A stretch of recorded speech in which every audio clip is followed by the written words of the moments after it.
So, my name is IRKO. I have been a audio nut for about 20 years now.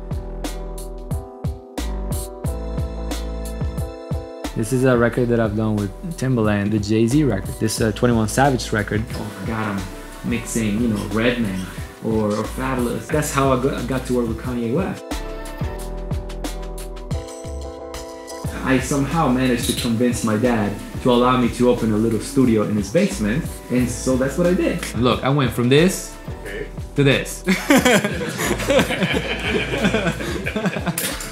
So I get to New York, and for 3 weeks again, I basically come back home with this.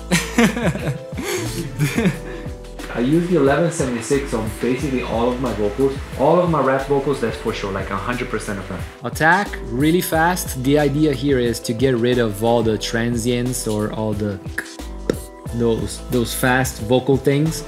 And there's no compressor, well, unless we're talking about digital stuff, of course, that does this better than the good 1176. We need to release the limiting or the compressing as quick as possible so that we have the most intelligibility that we can get out of vocals. In terms of the ratio, I go 12:1. That's usually the way I do it. And the vocal sounds like the guy's like right on your nose, right? No effects whatsoever, everything super dry. And that's kind of like a typical thing for East Coast 90s to early 2000 hip-hop stuff. And also another thing that I suggest is not even to look at the meters that much.